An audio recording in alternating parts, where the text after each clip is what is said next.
375장인데요. 375장 4절 합시다. 마음이 심히 슬프니 나를 위로하소서. 의지 없이 다니니 나를 위로하소서. 의지 없이 다니니 나를 위로하소서. 아멘.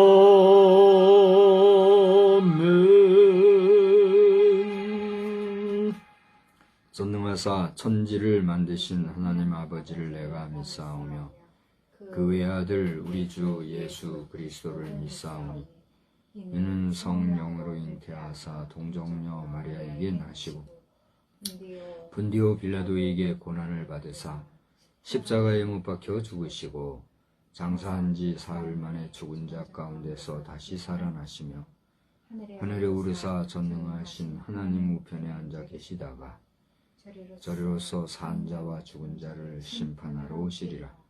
성령을 믿사오며 거룩한 공회와 성도와 서로 교통하는 것과 죄를 사하여 주시는 것과 몸이 다시 사는 것과 영원히 사는 것을 믿사옵나이다. 아멘. 우리 찬송가 304장을 부르겠습니다. 304장을 부르시고 우리 다 같이 합심해서 기도합니다. 304장. 그 크신 하나님 사랑 말로 다 형용 못하네.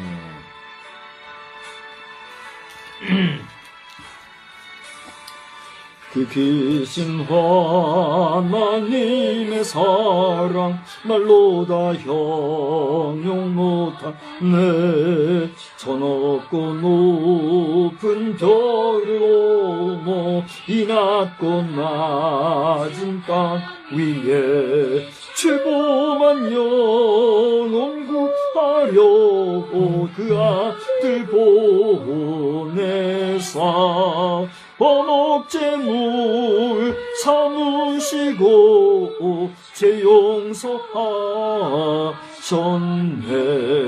하나님 크신 사랑은 측량다 못하네.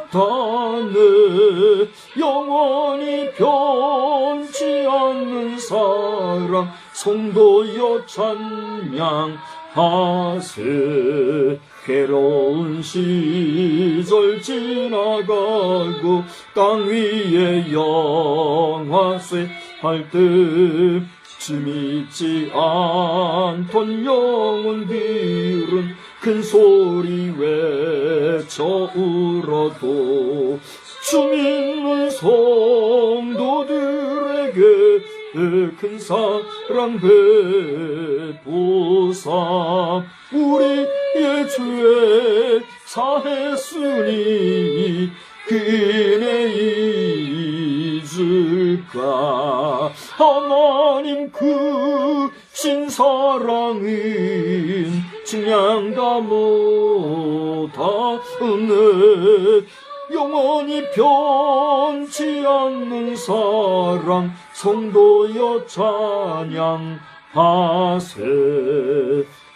하늘을 두루마리 삼고 바다를 먹물 삼아도 한없는 하나님의 사랑 다 길어갈 수 없겠네. 하나님의 크신 사랑 그 어찌 다쓸까. 저 하늘 높이 쌓아도 채우지 못하리. 하나님 크신 사랑은 측량다 못하네. 영원히 변치 않는 사랑 성도여 찬양하세. 다 같이 기도합니다. 거룩하신 하나님, 은혜와 사랑을 진심으로 감사를 드립니다.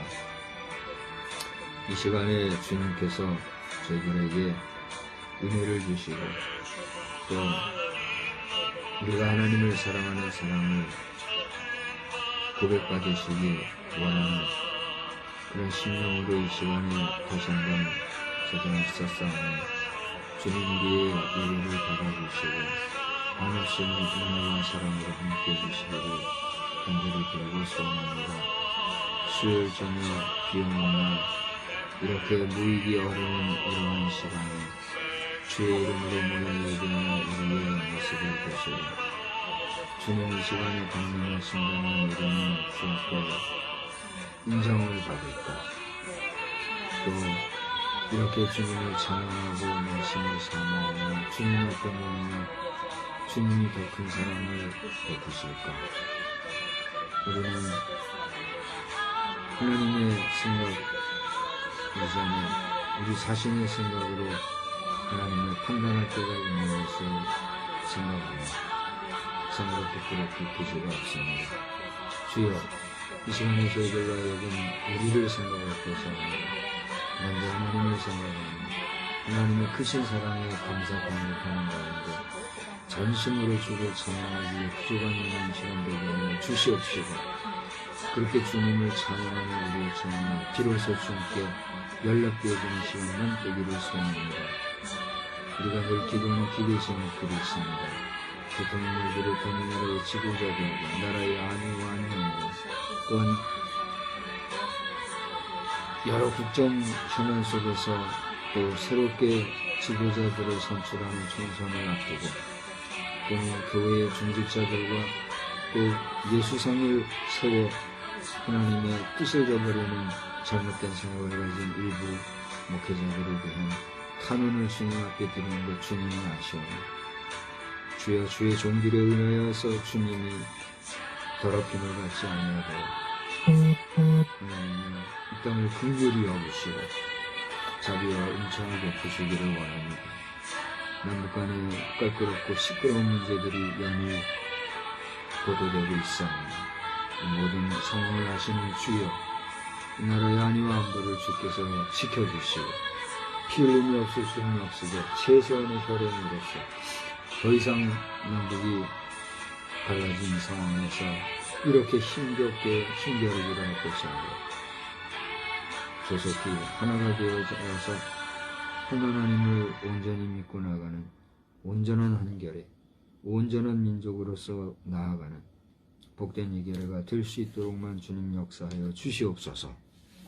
이 시간에도 말씀 안에서 큰 은혜 주시기를 간절히 원하옵고 예수님의 거룩하신 이름으로 기도드리옵나이다. 아멘. 말씀은 로마서 5장에서 보겠습니다. 로마서 5장 1절로 11절입니다. 다 같이 한 절씩 교독하시고 11절은 함께 보아요. 그러므로 우리가 믿음으로 의롭다 하심을 받았으니 우리 주 예수 그리스도로 말미암아 하나님과 화평을 누리자. 또한 그로 말미암아 우리가 믿음으로 서 있는 이 은혜에 들어감을 얻었으며 하나님의 영광을 바라고 즐거워하느니라. 다만 이뿐 아니라 우리가 환난 중에도 즐거워하나니 이는 환난은 인내를 인내는 연단을 연단은 소망을 이루는 줄 알미로다. 소망이 우리를 부끄럽게 하지 아니함은 우리에게 주신 성령으로 말미암아 하나님의 사랑이 우리 마음에 부은 바 됨이니 우리가 아직 연약할 때에 기약대로 그리스도께서 경건하지 않은 자를 위하여 죽으셨도다. 의인을 위하여 죽는 자가 쉽지 않고 선인을 위하여 용감히 죽는 자가 혹 있거니와 우리가 아직 죄인 되었을 때에 그리스도께서 우리를 위하여 죽으심으로 하나님께서 우리에 대한 자기의 사랑을 확증하셨느니라. 그러면 이제 우리가 그의 피로 말미암아 의롭다 하심을 받았으니 더욱 그로 말미암아 진노하심에서 구원을 받을 것이니 곧 우리가 원수 되었을 때에 그의 아들의 죽으심으로 말미암아 하나님과 화목하게 되었은즉 화목하게 된 자로서는 더욱 그의 살아나심으로 말미암아 구원을 받을 것이니라. 그뿐 아니라 이제 우리로 화목하게 하신 우리 주 예수 그리스도로 말미암아 하나님 안에서 또한 즐거워하느니라. 아멘. 하나님의 놀라우신 은혜가 이 저녁에도 우리 모두와 함께 하시는 줄 믿습니다. 또 우리 모두와 함께 하실 줄 믿으시기 바랍니다. 아멘. 믿음은 우리의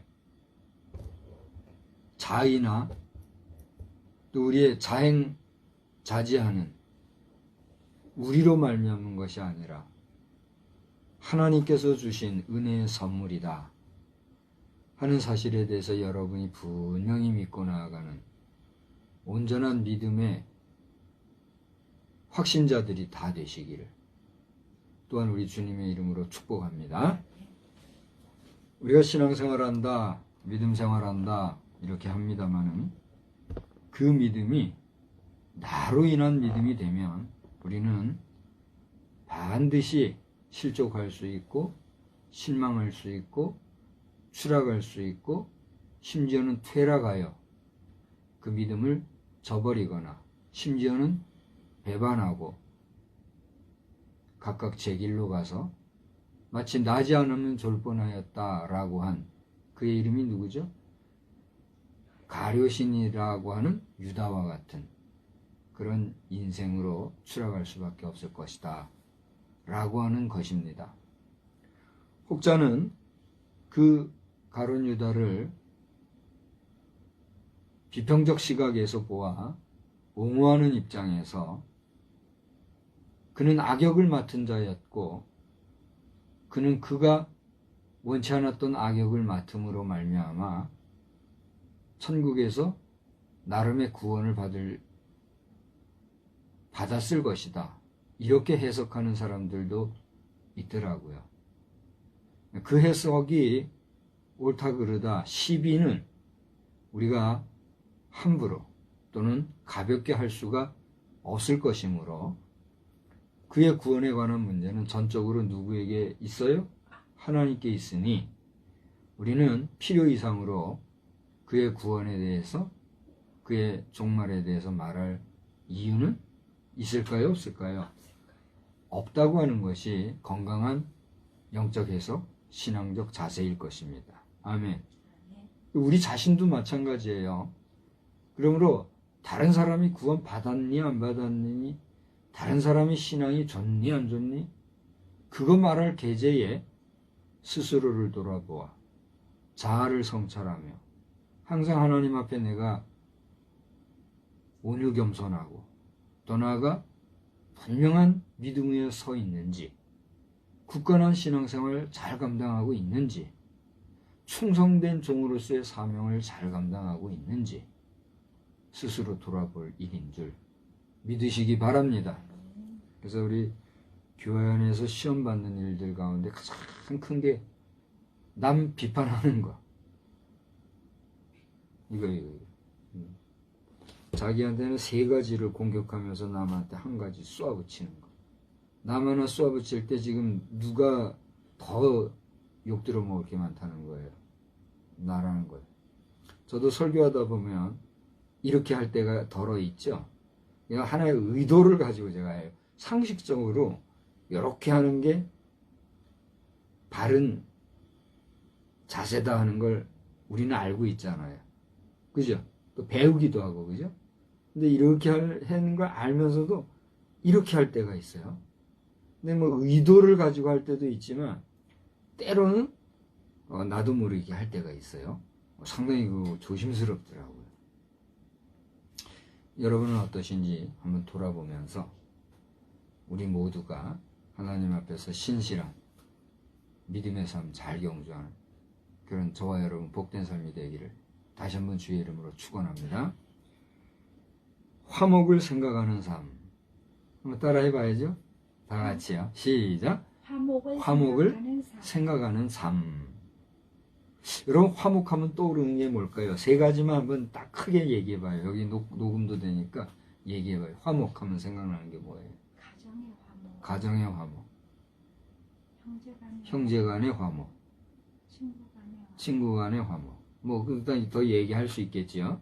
자, 그러면 한번 더 얘기해 봅시다. 가정, 형제, 친구.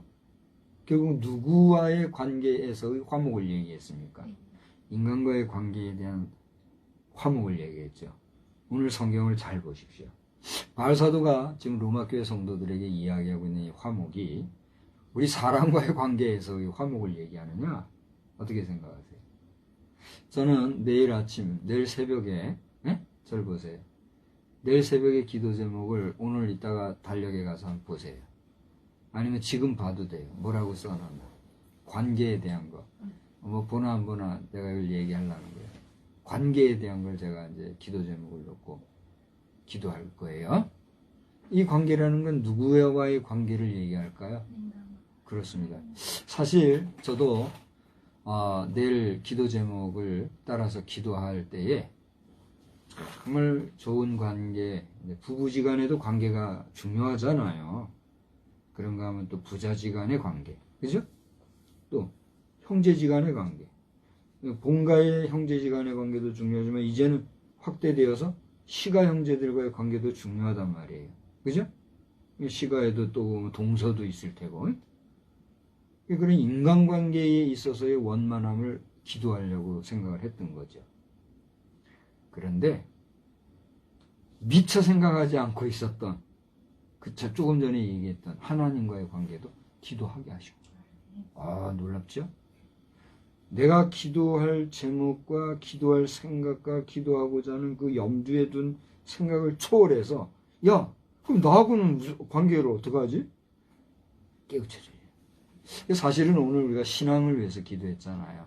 신앙은 하나님과의 관계성을 위해서 기도하는 건데 한 템포 더 나가서 그 관계성을 인간과의 관계만 생각했던 그것을 깨달으시면서 신앙에 도하여서 관계 형성에 있어서의 오늘 바울사도가 로마서에 쓴 이 내용을 통해서 하나님과의 관계성을 다시 한번 생각하게 하죠. 제가 종종 요즘에 와서는 종종 얘기하고 있는데 내 아버지가 생전에 저와 함께 많은 대화를 안 하셨다 그랬잖아요. 근데 저만이 아니라 우리 세대가 다 그랬던 것 같아요. 그죠? 저 또래의 우리 동역자들이나 우리 벗들이 그들의 어머니하고는 그래도 좀 더 미절고절 얘기들 했을 거예요. 아버지와 대화를 얼마나 했는지 한번 물어본다면 우리 또래의 사람들이 아버지와 대화를 많이 했다고 하면 그래도 그 가정은 많이 트인 가정이다 이렇게 보면 될 거예요. 근데 우리 시대도 그렇고 우리 좀 더 우리 시대로도 그렇고 다 그런 건 아니지만 참 많은 사람들이 가만히 이렇게 이야기 들어보고 글 쓰는 거 보고 그 상황들을 살펴보노라면 지금 세대의 사람들과 같이 그렇게 부자지간의 대화가 많지 않았더라는 거예요. 그건 무슨 나쁜 관계에서가 아니라 삶의 환경이나 살아가는 민생의 일상이 그랬고 뭐 앉아서 그렇게 두런두런 얘기할 상황도 안 됐고 끼케야 얘기한다는 게 뭐예요? 밥상에서 밥상머리 교육하면서 식사하면서 얘기하는 그 정도. 그렇게 지내왔던 거 아닙니까? 그죠? 근데 그 아버님이 하신 그렇게 많지 않은 교훈들 가운데서 하나가 뭐야?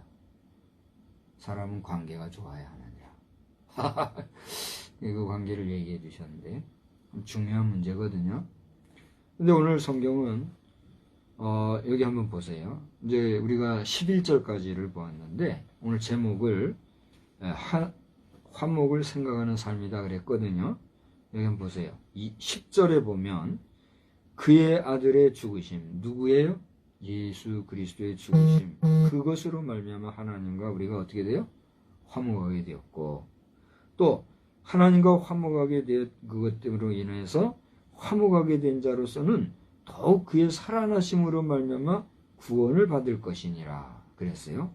그 다음에 11절, 그뿐 아니라 구원받을 뿐만이 아니라 이제 우리로 화목하게 하신 우리 주 예수 그리스도로 말미암아 우리로 화목하게 하신, 누구와 화목하게 하신? 하나님과 화목하게 하신 주 예수 그리스도로 말미암아 하나님 안에서 또한 즐거워한다. 여러분 생각해 보세요. 하나님은 어떤 존재입니까? 하나님은 신이에요. 신. 신은 어떤 존재입니까? 우리가 어떻게 표현할 수 없는 존재예요. 그래서 성경적인 논리와 근거로서는 하나님은 우리를 창조하신 분이다. 그분은 영원 전서부터 계셨고 또 영원히 존재할 분이다. 그렇게 고백하지 않았습니까? 그러니까 신과 인간이라는 것은 관계적인 면에서 이게 화목하게 된다, 뭐 사이가 좋게 된다, 뭐 사랑하고 뭐 산다. 이게 사실상 형성될 수 있는 관계예요? 그렇지 못한 관계예요? 이거는 논리가 성립이 안 되는 거죠. 요즘 과학적으로 증명이 된, 또 과학적으로 확인이 된 그런 여러 가지 이 물리적인 현상들이나 자연계에서의 상황들에 대해서 그래도 믿음을 가지고 이야기하려고 하니까 그런 이야기들이 나오겠죠. 그걸 이렇게 영상으로 기록물로 남겨가지고 여기저기 이렇게 요즘 이제 유튜브 방송이 많은 사람들에게 접근성이 용이하게 보여지니까, 뭐 일반 방송은 그런 거 안 다루니까 그런 거 많이 있더라고요. 참 감사한 일이에요. 근데 그래 과학적인 논리로 우리가 생각을 해봐도 물질적인 것과 비물질적인 것이 대화나 관계가 가능해요? 불가능해요? 가능할지는 몰라도 상식선에서 우리가 가능하다고 이렇게 가볍게 얘기하기는 쉽지 않은 문제잖아요. 그죠? 간혹 정신이 나갔다, 넋이 나갔다, 뭐 정신병 들렸다 이런 사람들이 보면 혼자서 쫑알쫑알쫑 하고 막 삿대질하고 허공에대고 이렇게 하는 경우가 있잖아요. 우리가 그 세계를 몰라서 그렇지 그 세계에 들어간 사람은 뭘 하는 걸까요? 대화를 하는 거예요. 그래서 심리적으로나 정신분석적으로나 이런 여러 가지 소위 말하는 자연과학이나 의학이나 뭐 심리학이나 정신분석가들 이런 사람들이 볼 때는 그걸 갖다가 쉽게 말하면 정신병으로 보는데 저는 그것을 정신병으로만 보기에는 너무나 분명한 세계가 있다는 거예요. 제가 지금 세계라 그랬어요. 우리가 삶을 말할 때는 어떤 세상이 있다, 어떤 세계가 있다는 얘기를 하는데 어떤 세상과 어떤 세계가 또 틀려요. 개념이요. 그런 기본적인 개념은 여러분이 연구하고 찾아보시기 바래요. 우리가 어떤 세상이다 그럴 때는 상당히 광범위해요. 상당히 좀 포괄적이죠. 어떤 세계다 그러면 어떻게 해요? 하나의 카테고리, 하나의 어떤 범주, 어떤 하나의 공간적인 면에서의 특정적인 상황, 이렇게 좁은 세상으로 볼 수가 있어요. 물론 이것은 제가 주관적인 연구로서 논리적으로 얘기하는 것이기 때문에 시비는 여러분이 판단하시기 바래요. 그러니까 어떤 세상이라는 말과 어떤 세계라는 것은 분명히 차이가 있다는 거죠. 그런 면에서 정신적으로 이렇게 하는 사람들을 보면 그들만의 세계가 분명히 있다는 거예요. 그 이해가 되십니까? 그 이해가 된다면 다행이에요. 이해가 안 되면 이제 또 그걸 내가 설명을 해야 되니까 또 이상한 말 하게 되죠. 저는 감사하게도 그 세계를 경험해 본 사람이기 때문에 얼마나 놀랍고 신비한지 몰라요. 무섭기까지 하단 말이에요. 그러나 그 세계에서 빠져나와 현실로 들어올 때는 남들이 보지 못하고 듣지 못하고 경험하지 못하는 그 세상으로부터 어떻게 돼요? 정상인으로 회복이 되는 거죠. 근데 그 정상적인 일상에서부터 조금 딴 세계에서 그 세계에서 논일 때의 자아는 일반인들, 범부가 볼 때, 보통 사람들이 볼 때는 정상으로 보여요? 비정상으로 보여요? 비정상으로. 그러니 신과 인간이 대화를 하고 신과 인간이 논인다는 게 이해가 되느냐 말이에요. 신은 어떤 존재예요? 비물리적인 존재예요. 영적인 존재예요. 영적인 존재는 보이고 들리고 만지고 할 수가 있어요, 없어요? 물질이 아니니까. 우리 인간은 어때요? 물질로 구성되어 있는 인간이잖아요. 그러니까 물질로 구성된 인간과 영적인 존재인 신이 대화를 하고 나눔을 갖고 무슨 어떤 관계를 가진다? 그건 이해할 수 없는 거죠.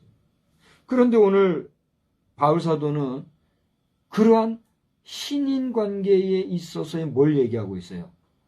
화목을 얘기하고 있다는 얘기예요. 기가 막힌 거 아닙니까?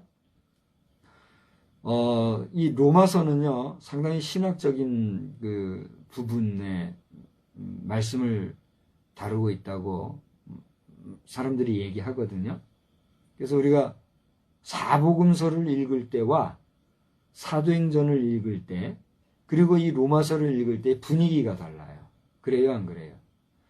성경을 깊이 많이 읽어보신 분들은 이 이야기가 뭔지 이해를 할 거예요.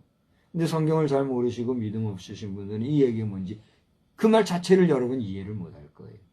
그 정도로 어려운 책이 로마서라고도 하는데, 그런데 정말 믿음을 가지고 로마서를 읽다 보면 어려운 거는 둘째 치고라도 얼마나 심오하고 깊은 은혜가 있는지 몰라요. 저는 그래요. 그런 깨달음이 있어요. 그러니까 오늘 이 말씀은 바울 사도가 평범하게 로마 교인들에게 편지를 써서 하나님과의 관계를 해석하는 데 있어서 예수 그리스도께서 죽으심으로 말미암아 우리가 의롭게 되었고, 우리가 의롭게 됨으로써 비로소 하나님과 뭐하게 됐다? 화목하게 됐다, 이렇게 얘기하고 있어요. 기가 막힌 노릇 아닙니까? 우리가 지난 주일 저녁인가요? 언젠가요? 4장을 봤죠. 4장을 보니까 거기에서 예수님이 왜 죽으셨다고 그랬죠? 우리의 범죄함 때문에 죽었다. 4장에 그 몇 절에 나와요? 4장에 그 나오잖아요. 응? 몇 절이에요? 내가 몇 절을 써놓지 않아서 그래요. 예수님이 다시 살아나신 것은 뭐 때문이라고 그랬어요? 네? 우리를 위하여, 우리를 의롭게 하기 위해서. 여기 25절에 그랬잖아요. 예수는 우리가 범죄한 것 때문에 내줌이 되고, 또한 우리를 의롭다 하시기 위해 살아나셨다 그랬어요. 여기서 살아나셨다는 건 뭘 얘기합니까? 부활을 의미해요. 그런데 여기 보세요.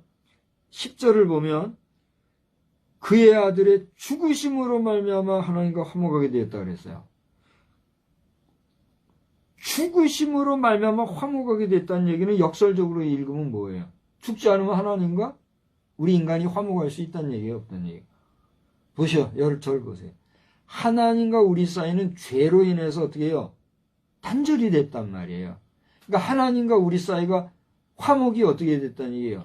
깨졌다는 얘기예요. 근데 그 깨어진 하나님과 우리 인간 사이의 관계를 회복시키고 화목하기 위해서 뭐가 필요했다는 얘기예요? 예수의 죽으심이 필요했고, 죽기 위해서 예수님이 뭘 흘렸다는 얘기예요? 피를 흘렸다, 그 얘기를 하는 거예요. 그러니까 예수의 죽으심, 예수의 피 흘리심으로 인해서 우리는 비로소 하나님과 어떻게 됐다는 얘기예요? 화목에 됐다는 얘기예요. 그래서 그 뒤에 보니까 우리로 화목에 하신 주 예수 그리스도로 말미암아 하나님 안에서 우리가 또한 어떻게 해요? 즐거워할 수 있다는 얘기예요. 할렐루야. 오늘 이 저녁 시간에 우리가 수요일 예배 혹은 수요 기도회로 모인 것도 사실은 하나님과의 관계에 있어서 하나님과의 만남을 지금 우리는 가지고 있는 거예요. 아멘이에요? 수요일 저녁에 모여서 뭐 찬송하고 예배, 말씀 듣고 하는 게 뭐냐 말이에요. 아무것도 아니에요. 인간관계적인 면에서나 인간의 모임이나 인간적인 사고 체계로 보면 아무것도 아니에요. 이런 모임은 어디에서나 볼 수 있어요. 그래요, 안 그래요? 요즘은 세바시라든가 세상을 바꾸는 시간이라고 또 그런 프로그램이 많더라고요. 나를 바꾸는 3분인가 뭔가 해가지고, 네? 한 연사가 다수의 회중 앞에서 아주 말 잘하는 그런 경험담이나 또 체험담이나 그런 것 이야기들에서 감동을 주고 하는 그런 거, 그 사람들은 한번 출연하면 돈 엄청 많이 받는 걸로 알아요. 그런 논리로 따지면 설교자들에게 한번 설교했을 때에 엄청나게 많이 주는 거, 그게 뭔지 이해가 되는 거죠. 이상한 얘기로 하기 때문에 또 여러 혼란스러울 분도 있으니까 여기까지만 하고. 저도 지금 똑같은 설교를 하지만 저의 설교와 그래도 소위 말하는 유명세를 타고 있는 분이 설교하는 것과 차이가 있잖아요. 저는 설교했다고 얼마를 주는 사람이 있기는커녕 암만 해봐야 오히려 나는 줘야 될 주며 살아가는 입장이잖아요. 그런 거 생각하면 기가 막혀요. 자, 이제 딴 얘기 하는데, 우리가 하나님과의 관계적인 면에서 이 예배가 하나님과의 만남이라고 하는, 이 예배를 통한 하나님과의 관계 형성이라고 하는, 이게 아니면 금방 얘기한 것처럼 대중연설하는 사람들과 설교자가 무슨 차이가 있느냐 말이에요. 아무것도 아니다 얘기예요. 그러나 우리는 믿음 안에서 우리의 이야기는 세상사에 대한 이야기가 아니라 누구에 대한 얘기하는 거예요. 하나님에 대한 이야기, 하나님에 대한 말씀을 나누는 것이기 때문에 우리는 세상의 관계사, 세상의 인간관계에서의 화목과는 다른 차원의 이야기를 나누고 있는 거예요. 아멘.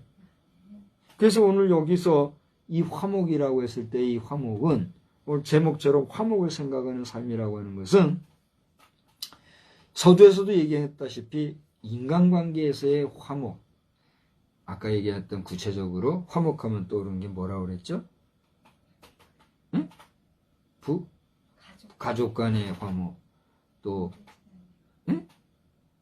형제 간의 화목, 또 친구 간의 화목, 기타 많이 있잖아요. 이제 좀 더 확장해서 보면 이웃 간의 화목이라든가 동족지 간의 화목이라든가 우리 한 국민 간의 화목이라든가 또 국제관계에서의 화목이라든가 인간관계 속에서의 화목도 얼마든지 말할 수 있다 이거예요. 근데 그것은 이 세상에 속해 있는 동안에 인간관계에서의 당연한 논리, 사람이라면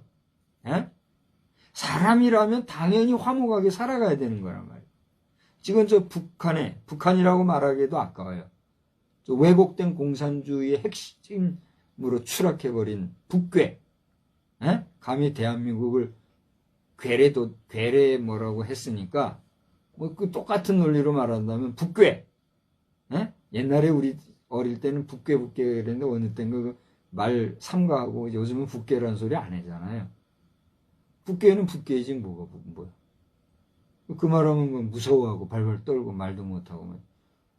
저 북한 공산 괴뢰 도당들 말이에요.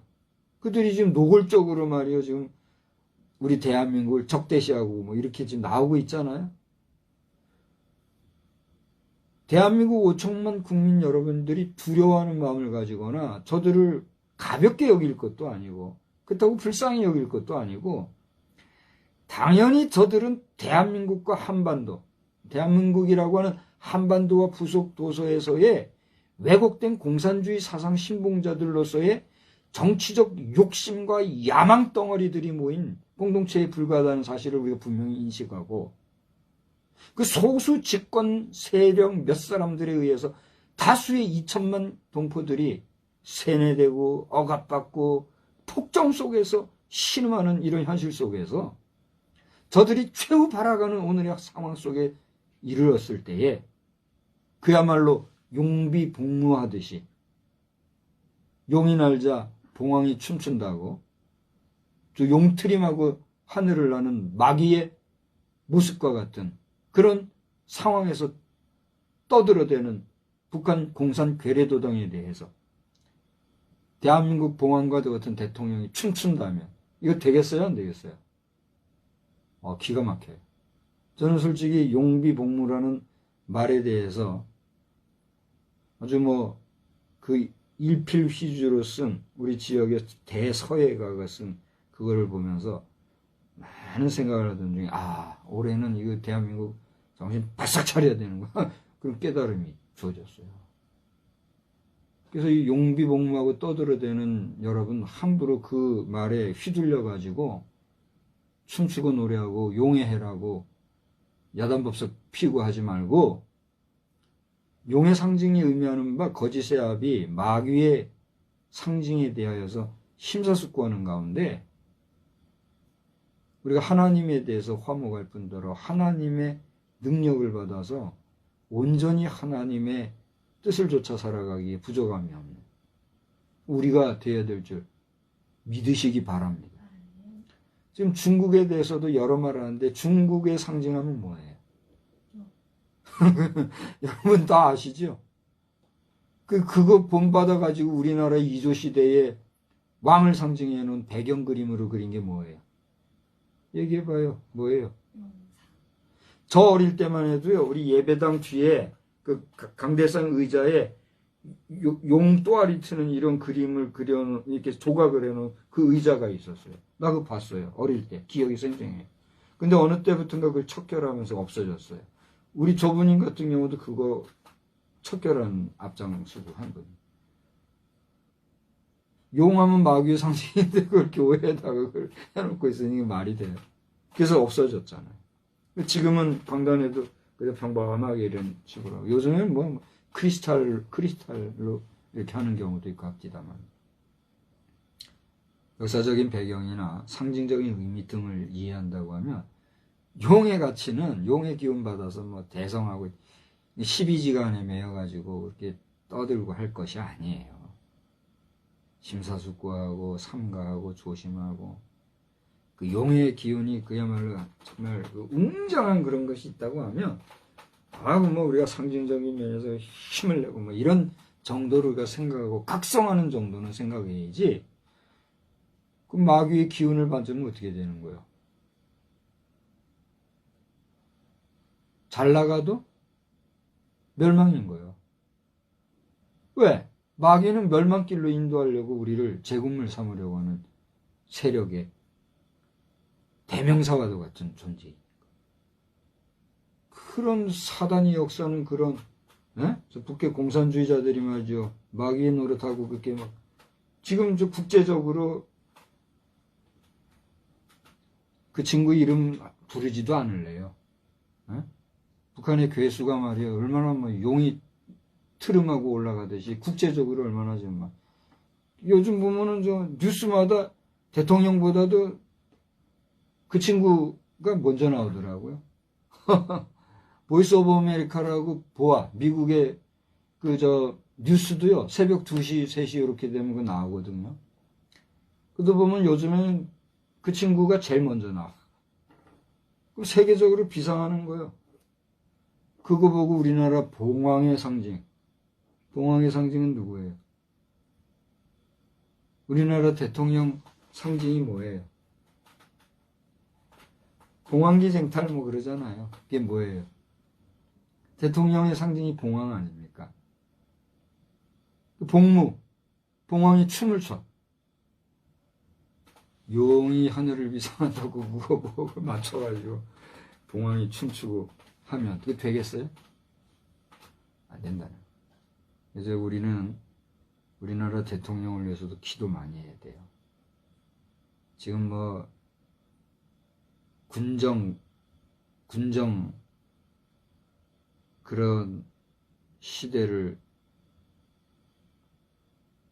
외치면서 박정희 정부 시대의 군정 정치를 아주 알레르기화했던, 그 알고 보면 그게 공산 좌파주의자들이겠죠. 그런 사람들이 있었는가 하면 지금은 뭐예요? 검정. 옛날엔 검정고시를 통해서도 사법부에 진출한 사람들이 많은데 요즘 그걸 다 잘라버려서 그게 어렵다면서요. 검찰 출신의 인사들이 정권 잡아다 검정 뭐 다른 말 뭐가 있는데, 그러면서 또 현 정부를 힘들게 하는 경우가 있는데, 이런 때에 쉽지 않게 지금 이번에 대통령은 대통령에 대한 꿈을 본인이 가진 사람이 아니라고 나는 알고 있어요. 처음 그 속마음은 모르니까 제가 함부로 말할 수는 없는데, 그가 원해서 대통령에 나선 게 아니었잖아요. 그가 정말 나라가 잘못되는 상황을 보고서는 이래서는 안 되겠다 하고 가지고 헌신하고 대통령 나온 사람 아니에요? 이제 2년이 지났죠? 2년 지나 3년 차가 되고 있죠? 이번 3년 차를 지나면서 최근에 어젠가 그젠가 인사 단행이 있었더라고요. 외교부 장관도 바뀌고 뭐 몇 사람 또 중요한 인사들이 바뀌었더라고요. 이번 3차장도 뭐 새로 신설한 차장 체제로 바뀌고 아주 큰 변혁이 지금 생기고 있는 상황인데 우리 대통령이 욕난다고 덩달아 춤추고 뛰어다니고 그렇게 할 것이 아니라 잠잠한 가운데 정중동해야죠. 그죠? 용의 움직임을 보고서는 어떻게 해야 될지를 잘 해는 아주 중요한 국가적인 상황이라는 걸 우리가 알고 기도해야 된다. 자, 지금까지 한 이야기가 여러분이 어떻게 들릴지 모르겠어요. 아이 목사님 설교하다 말고 이상한 얘기는 당신들이 이걸 못 깨달아서 그런 거고 잘 들어봐요. 그래서 오늘 이 중요한 내용인 화목에 대한 내용은 우리가 제목이 뭐죠? 화목을 생각하는 삶이라는 것은 인간관계에서의 화목의 삶은 당연한 걸 우리가 전제하고 이 바울사도의 화목의 삶이라는 것은 사소한 우리 인간관계를 초월한 하나님과의 신적 관계에서의 화목의 삶에 대해서 그 화목이 가능하게 했던 매개체로서의 누구? 예수 그리스도를 지금 얘기하고 있다는 사실이에요. 할렐루야. 그래서 4장에 거기 얘기한 것처럼 그렇게 하나님과의 화목한 관계를 가능하게 하기 위한 희생타가 된 것이 예수 그리스도고 그 예수님의 죽으심은 우리 범죄 때문이었고 또 죽으심으로 끝나버리면 지난번에 말씀드린 것처럼 재반 종교 정도로만 끝날 수밖에 없는 거니까 그 사망 권세를 깨뜨리고 부활하셨다고 하는 그리고 그렇게 부활하셔서 사망 권세를 이기실 능력이 예수에게 있음을 우리에게 보여주심으로 말미암아 비로소 우리가 어떻게 됐단 말이에요. 의롭게 되었고 그렇게 의롭게 된 우리에게 비로소 뭐가 있다? 금방 얘기한 것처럼 소망이 있는 삶을 살아가게 됩니다. 할렐루야. 오늘 낮 시간에 오늘 새벽 시간에는 우리 군선교연합회 군선교연합회에서 그 조찬기도회가 있었어요. 소망교회가 아마 주관이 돼서 이렇게 한 줄로 제가 알고 있어요. 곽선희 목사님이 나오셨을지 아니면 소망교회 현재 담임 목사가 와서 설교했을지 그건 잘 모르겠어요. 그래서 이제 오늘 조찬기도회 사실은 가야 되는데 제가 벌써 몇 년째 조찬기도회 못 나가고 있거든요. 저도 가기는 가야 돼요. 사실은 군선교회원 출신이고 군선교회자 활동을 한 것은 다 대상이기 때문에 가야 되는데 근데 이제 오늘 못 가고 함께 있지는 못하지만 함께 기도하는 마음으로 제가 오늘 했거든요. 이거 소망교회 얘기하고 군선교연합회 얘기한 건 다른 게 아니라 그 소망 얘기하는데 그 소망교회든 소망교회 담임을 지내셨던 목사님이든 우리 믿음의 성도들에게 절 보세요. 소망이 있다면 우리의 소망은 뭐예요? 이 몸의 소망 무엇인가? 우리 주 예수 뿐이세요. 여러분 그리스도 예수로 말미암은 산 소망이 여러분에게 있습니까? 그러니까 우리가 예수에게 소망이 있다는 것은 무슨 의미냐? 내가 그 예수의 이름으로 인하여서 어떻게 되었다? 의롭게 되었고 의롭게 된 그것으로 인하여 구원함을 받았다고 하는 하나님의 약속의 자녀, 약속의 백성이 되었다는 사실이에요. 할렐루야. 이걸 생각하면서 우리는 의의 백성이요 언약의 백성, 하나님으로부터 약속받은 약속의 자녀로서 하나님과의 관계에서 화목한 삶을 살아야 된다. 이걸 지금 얘기하고 있는 거예요. 아멘. 그렇게 하나님과의 관계가 화목해져야 비로소 인간관계도 어떻게 되는 거예요? 원만해질 수가 있게 되는 거예요. 제가 오늘 이 설교를 하면서 제 자신을 돌아봤어요. 아까도 잠깐 얘기했지만 내 아버님이 살아생전에 인간관계에 있어서는 우리 살아가는 데 있어서는 관계가 중요하다. 이게 인간관계를 내는 거. 그런 얘기 하셨다 그랬잖아요. 난 다 가슴에 그걸 두고 살거든요. 그래서 사실 나에게도 내 개성이 있고 나 외에 모든 사람들에게는 다 나름의 개성이 있잖아요. 다 각각 다른 그 개성을 모두와 맞추고 산다는 게 쉬워요, 쉽지 않아요? 쉽지 않은 거잖아요. 그죠? 그러나 그 쉽지 않은 개성 때문에 우리가 관계가 깨어진다면 그거 돼요, 안 돼요? 안 되는 거예요. 이 관계가 참 중요하고 나는 다른 사람들과의 관계를 잘 맺고 있는가 생각을 해볼 때 내 자신도 상당히 극단적인 게 있잖아요. 그래서 참 조심하고 사는 거 느끼세요? 대답을 좀 해봐요. 돌지 말고 한번 얘기해봐요. 내가 다른 사람들과의 관계에서 극단적으로 관계를 맺고 그렇게 살아가는 것 같아요. 나름 잘 하려고 노력을 하고 살아가는 것 같아요. 말아서 판단하세요. 근데 사람이요, 나는 아닌 것 같은데도 나를 어려워하는 일들이 참 많이 보이더라고요. 내가 인간관계를 잘 못해서 그런가. 상당히 내가 조심하거든요. 조심하면 할수록 이렇게 어려워지는 관계가 참 많은 것 같아요. 그거 보면 이제 난 모르겠어요. 그래서 난 사람들과의 관계에서 내가 당당하면 되거든요. 내가 아니면 되니까. 내가 다른 사람을 미워하거나 배제하거나 또 배타적인 자세를 가지지 않으면 그거면 된 거 아니에요? 속사랑이라는 게 중요한 거예요. 겉사랑도 필요하지만. 많은 사람들은 겉으로는 사랑해, 사랑해. 요즘 어떻게 해야지? 나 이것도 잘 못하고 있어요. 이렇게. 사랑해요. 별짓을 다 해요. 사랑 표현도. 다 좋은데 무슨 의미가 있느냐 말이에요, 그게. 겉으로는 이렇게 요란한 법석 치고 사랑을 하는 것 같은데 속은 이렇게 돼 있으면 그거 돼요, 안 돼요? 일컬은 무슨 사랑이라고 해요? 거짓 사랑이라고. 그게 아니라 겉으로는 좀 사랑의 표현이나 이런 게 서툴러도 정말 그 영혼을 사랑하고 그 생명을 중시하고 그 인격을 소중시하고 그의 삶을 귀중하게 여기는 삶, 그게 참 사랑하는 거 아니에요? 그런 자세로 살아가는데도 불구하고 한계는 많이 있더라고요. 그래서 아버지는 나보다 이제 벌써 30년을 앞서 사신 분이잖아요. 그래서 인간관계에서는 이 관계 형성이 참 중요하고 그걸 이렇게 말씀하시고, 그러니 암만 말을 많이 한 것보다 한마디 툭 던진 그 얘기가 나에겐 교훈이 되래요. 자, 그래서 오늘 이 화목을 생각하는 삶이라는 제목하에 오늘의 말씀은, 절 보세요. 인간관계의 화목도 중요하거니와 그것은 먼저 하나님과의 관계가 회복되어지는 그 삶 다음에 중요한 거예요. 우선순위에서. 그걸 알아야 된다. 그리고 그걸 또 도외시한다고 너무 하나님 하다가 인간관계를 잃어버리면 돼야 안 돼요. 그러다가 우리가 비정상적인 사람 취급을 받고 이상한 사람들 취급을 받을 수가 있단 말이죠. 참 어려워요. 그래서 그 외에도 오늘 말씀에서 할 얘기들이 참 많이 보이는 거 느끼실 거예요. 그 유명한 말씀 여기 보세요. 3절에 보면 우리가 환난 중에도 즐거워한다. 환난 중에 즐거워할 수 있는 경우가 있어요, 없어요? 환난을 당할 때 즐거워할 수 있는 사람은 없어요, 그죠?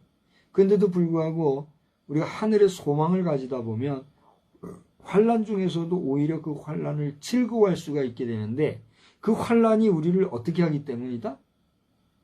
우리로 하여금 인내하기 때문이다. 그렇게 인내하고 살아가는 삶을 살 때 우리는 비로소 연단을 받을지라도 그 연단 속에서 뭘 얻을 수 있어요? 소망을 얻고 소망을 가지고 살아갈 수 있다는 거죠. 그래서 5절에 보니까 소망이 우리를 부끄럽게 하지 아니하면, 여러분 보세요.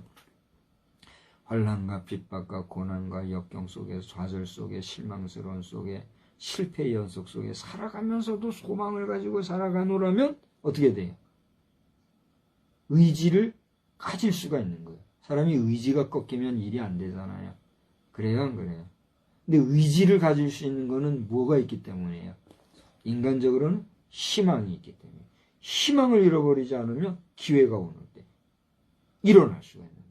근데 그 희망이라는 것은 또 한계가 있거든요. 그렇기 때문에 인간적인 희망도 중요하지만 희망보다 더 중요한 건 뭐예요? 장래 소망을 포함한 영적인 희망, 영적인 소망이 있게 되면 우리는 어떻게 되는 거야? 그 소망이 우리를 부끄럽게 하지 아니한다. 왜? 그렇게 소망이 우리에게 있는 것은 우리에게 주신 성령으로 말미암아 하나님의 사랑이 우리 마음에 부음받기 때문이다. 할렐루야. 이 8절에 보세요. 우리가 아직 연약할 때에 기약대로 그리스도께서 어떻게 해요? 경건하지 않은 자를 위하여 죽으셨다. 잘 봐요. 이 중요해요. 네? 잘 봐요. 5장 6절 성경 봐요. 우리가 아직 연약할 때에 경건하지 않은 자를 위하여 죽으셨다. 절 보세요. 이제 저를 보세요. 경건하지 아니하다는 것은 우리가 약할 때 그래요? 강할 때 그래요? 약할 때 그래요. 사람이 강하고 심지가 견고하고 굳세면 경건의 삶도 그만큼 경건해질 수가 있는 거예요. 그러나 심령과 육신이 연약하고 영성이 약해지면 어떻게 해요? 경건성이 떨어지는 거 인정해요, 안 해요? 인정이 되죠. 그걸 얘기하는 거예요. 제가 오늘 성경을 읽을 때 중간을 건너뛰고 읽었어요. 기약대로 그리스도께서 이걸 건너뛰었어요. 다시 한번 보세요. 우리가 아직 연약할 때에, 그러니까 그때가 언제냐? 경건하지 않은 우리, 그죠? 우리가 경건하지 않고 연약한 그때에 죽으셨어. 누가? 예수 그리스도께서. 예수 그리스도께서 죽으셨는데 조건이 있죠? 어떻게? 기약대로. 기약대로라는 거는 무슨 말이에요? 약속한 대로. 그 약속이라는 건 뭐예요? 단순한 프라미스가 아니라 카버넌트, 언약대로. 다시 말하면 우리 예수님은 저 이사야 시대로부터, 저 구약 시대로부터, 심지어 아브라함으로부터 약속된, 언약된 대로, 그 약속대로 누가? 예수 그리스도께서 우리를 위해서 어떻게 했다는 얘기예요? 죽으셨다는 얘기예요. 우리가 어떻게 했을 때? 경건하지 않을 때. 기가 막힌 거 아닙니까? 우리가 연약하고 경건하지 못하고 심약하고 미약하고 부족하고 인생의 패배자와 같이 힘이 들고 괴로운 그런 상황이 있었지만 우리 주님은 언약하신 대로 약속하신 대로 기약대로 우리를 위해서 죽으셨다. 우리가 범죄했을 때에. 대단한 거 아닙니까? 이사야서 53장 5절에 보면은 그랬잖아요. 그가 찔림은 우리의 무엇을 위하며 허물을 위하며 그가 채찍에 맞음으로 우리가 나음을 얻었다. 그랬잖아요. 한번 찾아봅시다. 이사야, 이거 딸딸딸 외우기도 하는 말씀이잖아요. 근데 그 조목조목 한번 찾아보자고요. 이사야 53장 5절 한번 봐요. 요것만 이제 하고 말씀 마칩시다. 그가 찔림은 우리의 뭐 때문이요? 허물 때문이에요. 허물이란 게 뭐예요? 우리의 약점, 우리의 부족한 것, 우리의 단점, 우리의 맹점, 우리의 모자란 거, 그죠? 허물 아닙니까? 그런 것 때문에 예수님이 어떻게 해요? 찔렸다는 거예요. 왜 찔러보기라는 거 있죠? 왜 찔러봐요? 권투를 해도, 권투 보면 이 상당히 많은 게 있는데 이 잽이라는 게 있잖아요. 잽이 뭐예요? 찔러보는 거예요. 권투 안 해봤죠? 저는 전문 권투는 안 해봤지만, 우리 어릴 땐 권투하고 놀고 막 그랬잖아요. 하다 보면, 잽을 하면, 그 사람의 저기 힘이 보여요. 저를 보세요. 권투 안 해봤다 그랬죠? 이 잽을 이렇게 몇 번 하다 보면, 그 사람에게서 반사되어 나오는 충격이 느껴져요. 홍수환 선수는 영원한 챔피언 아닙니까? 홍수환 장로님께서 그 영상을 본다면 인정하실 거예요. 그렇죠, 홍수환 장로님. 잽 딱 치다 보면 그쪽에서 반동되어 나오는 힘이 느껴져요. 이게 힘이 센 상태인지 약한 상태인지 이 사람이 지금 공격 태세인지 방어 태세인지 이게 느껴진다고요. 재밌죠? 찔러보기를 자 보세요. 그런데 예수님이 찔림은 지금 얘기했던 이런 찔림 정도가 아니에요. 그분이 찔림은 뭐 때문이다? 우리의 허물 때문에. 내 죄 많고 연약하고 유약하고 단점 많은 그것 때문에 예수님이 찔림을 당했고, 그 다음에 그가 상하신 것은 뭐 때문이다? 죄악 때문이다. 로마서 4장에도 우리 범죄한 것 때문에 예수님이 죽었다고 그랬잖아요. 또 그가 징계를 받음으로 우리가 어떻게 해요? 평화를. 이 평화, 주님이 징계받았기 때문에 평화를 누렸다는 거, 이것만 해도요, 엄청나게 할 얘기가 많잖아요. 그죠? 예수님이 징계받을 분이에요? 예수님이 징계받을 뭐 잘못한 게 있어요? 없었잖아요. 근데도 한마디 말씀 안 하시고 잠잠한 양같이 그렇게 계신 그것 때문에 어떻게 해요? 평화가 이루어진 거예요. 기가 막히죠? 그 다음 뭐라 그랬어요? 그가 채찍에 맞음으로 어떻게 했어요? 우리는 나음을 받았죠. 저는 여기 나음을 받았다는 게 뭘까? 제가 막 찾아봤더니 힐링을 얘기해. 고침을 받는 거. 상처를 씻음 받는 그걸 얘기하더라고요. 그러니까 그가 채찍에 맞으면 어떻게 돼요? 상처가 피부가 찢기고 피가 나오고 막 그런 상처가 생기잖아요. 그게 예수님이 그렇게 찢기고 피 흘린 그 아픔, 그것 때문에 내가 받아야 할 상처, 당신이 받았다니. 내가 그 찢기고 했으면 내가 괴로울 텐데, 예수님이 채찍 맞았기 때문에 나는 괜찮아. 기가 막힌 거예요. 어떤 분은요, 이 부분을 읽으면 눈물이 난다 그러잖아요. 저는 오늘 눈물이 안 나서 미안해요. 냉정하게 좀 성경이 얘기하다 보니까 눈물도 말랐는데, 여러분 이 성경을 읽다 보면요, 눈물이 안 나는 게 비정상이죠. 예수님이 이렇게 나를 위해서 돌아가셨. 그것 때문에 내가 의롭게 됐구나. 그래서 내가 하나님과 화목하게 됐구나. 화목하게 하는 제목이 화목을 생각하는 사람. 오늘 이 저녁에 여러분 잠자리에서라도 내가 하나님과 화목하게 되었구나. 하나님께서 나와 화목하게 해주시려고 당신의 독생성자 예수 그리스도를 희생제물로 이렇게 내놓으셨구나. 감사해요, 안 감사해요? 감사합니다. 이 밤 되시기를 주의 이름으로 축원합니다. 그렇게 하나님과의 화목과의 관계가 회복되면 우리 아버지가 말씀하셨습니다. 인간과의 관계가 어떻게 돼요? 당연히 화목한 관계가 되는 거예요. 할렐루야. 여러분 하나님과 더불어 화목할 뿐 아니라 우리 인간들과의 관계에서도 화목하고 우리 국가 간도 화목하고. 근데 여기서 이제 할 얘기가 너무 많은데 이제 그만 예배 시간 다 됐으니까 쭉 있기. 남북관계의 관계 어떻게 해야 될까요? 이런 논리로 치면은 그냥 오냐오냐 해줄 수밖에 없어요. 근데 그거 아니죠. 악에 대해서는 어떻게 해요?